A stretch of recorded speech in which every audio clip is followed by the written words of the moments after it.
September 1st, 1939. Despite the free-flying visits from Sir Neville Chamberlain, Nazi forces still invade Poland. On October 5th, 1939, Poland was under Soviet and Nazi control. Major cities in Poland, such as Warsaw, were reduced to shreds. On the 3rd of September 1939, Sir Neville Chamberlain handed a notice to Hitler explaining that if Hitler did not remove his troops from Poland, England would be forced to retaliate. I have to tell you now that no such undertaking has been received, and that consequently this country is at war with Germany. On September 9th, 1939, British troops from the British Expeditionary Force were shipped out to Southampton. An estimated 390,000 troops were shipped out. An overwhelming military attack was developed called Blitzkrieg, meaning lightning war. The plan utilised all aspects of the army, including fast-moving tanks, troops and air support. This meant for a quick victory, as in just 3 days and nights, Allied forces were pushed back into France by the pursuing German army. During the retreat of the BEF, Sir Winston Churchill was made Prime Minister of Britain. I have nothing to offer but blood, toil, tears and sweat. From May 26th to the June 4th, Operation Dynamo, also known as evacuation from Dunkirk, took place. Churchill expected 165 men to be rescued. Agreed to 338,000 but actually rescued, boosting the morale of British people for the remainder of the war. From the 10th of July 1940 and the 31st of October 1940, the Royal Air Force and Royal Navy defended Britain against the large-scale attacks from the Nazi Germany's Air Force. Despite heavy losses, Vice Command struck a blow to the Luftwaffe in which it would never fully recover, leading to a defensive victory on the 31st of October. September 7, 1940, an intense bombing campaign led by the Luftwaffe strikes British cities. The Blitz has returned to London with renewed fury. In 1941, the 11th of May, the bombing stopped as Hitler commanded his bombers to prepare for the invasion of USSR. 1944, June 6th, D-Day. Allied forces mounted a mass invasion upon Nazi forces posted upon the beaches of France, including Normandy and Cherbourg. The invasion is a combined effort between US and British forces. The invasion pushes Nazi forces out of France, but losses are huge, as an estimated 10,000 Allied forces are reported as dead, missing or wounded. Pursuing attacks from Russia and pursuing invasion from US and British forces now pincer and push Nazi forces back into Germany. On the 8th of May 1945, Germany surrenders, marking the end of the war and for many, VE Day.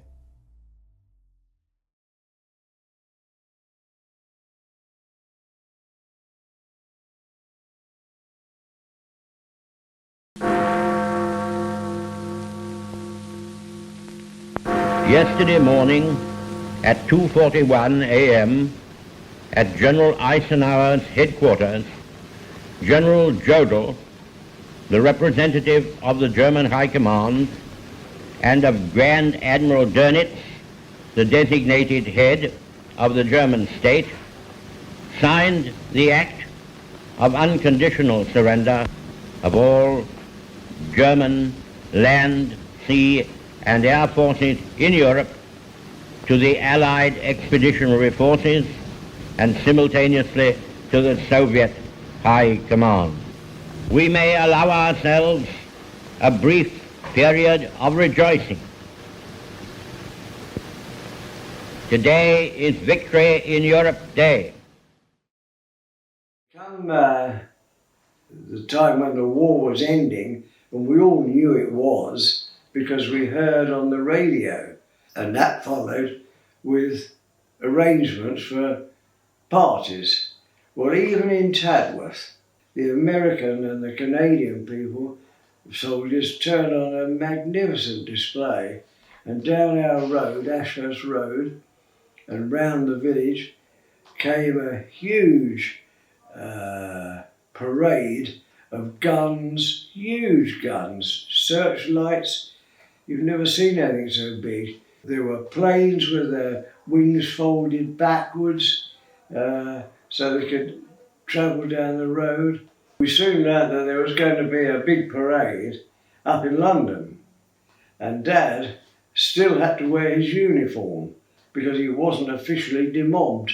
So we all got together, and the four of us went up to London in the morning early in a steam train from Tadworth to Victoria. Got photographs of us with pigeons on our head and all sorts of things, and absolute crowds. You've never seen anything like it. We went through until we came to Buckingham Palace, where there were hundreds of thousands of people, and this was sort of late afternoon, and I managed to get right on the railings at Buckingham Palace and was lifted up, and so I had a good view when it came of the parade that came through of, again, every country that served in the war, soldiers with turbans and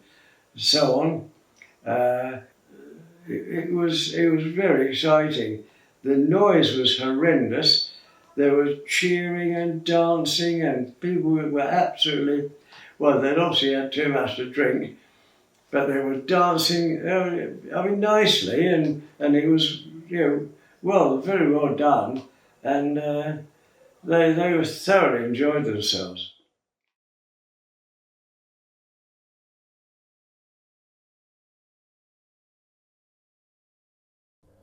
My own precious darling, I have been waiting so patiently to date this, such that it is my pet. But at last that day has arrived. Thank God it has, darling, as it has been so long awaited by everybody. Everything seems so grand that it's impossible to realise that this is the end of a 5.5-year struggle, lit with the last 12 months as a year of crowning triumphs. We have indeed been blessed, being confident that with our faith in God, we should have strength enough to win a war against a cruel enemy in a short time, once we had a tight grip on him. In the midst of our thanks, dearest, we today prayed for those who will not return with us, having given everything to win the peace that we must hold in the future. We have got to do that. Darling, I want to thank you especially for the inspiration that you have given me, for that grand and true love which has blossomed into a unity of happiness which we are to share. I know that God sent you to fill that vacant space in my life, and I'm so proud of you, my darling. You are so grand and so true and beautiful, my sweet, and I do so love you with all my very heart and soul. How proud I am, and how I do love my wife. The scenes here are too hectic to describe in a few words, dear, but I shall try to detail them to you in my further letters. Celebrations are out of the question, sweet, but there is a great sense of relief in waves surrounding all who are here. We are so acute, and as ever as trouble will start if we show a fraction of relaxation. I do hope you and trust that you enjoyed the celebration, darling. See Arthur at all? Anyway, I enjoyed them enough for both you and me. I bet you did. So for now, my precious, I must bid you au revoir, but shall write as soon as I can, darling. May God bless my angel today and always. Keep that victory smile, darling, and that chin up high. I do love you so much, sweetheart. Always your very own, loving Sarge. Never thought that you would be standing here so close to me. There's so much I feel that I should say, but words. Giving up was signed by the Emily, and that followed with arrangements for parties. Well, even in Tadworth, we had our thing. It's been a long, long time. Haven't felt like this, my dear, since can't remember when. It's been a long, long time. You'll never know how many dreams I dream about you, or just how empty they all seem without you. So kiss me once. We must now devote all our strength and resources to the completion of our tasks, both at home and abroad. Advance Britannia. Long live the cause of freedom. God save the King.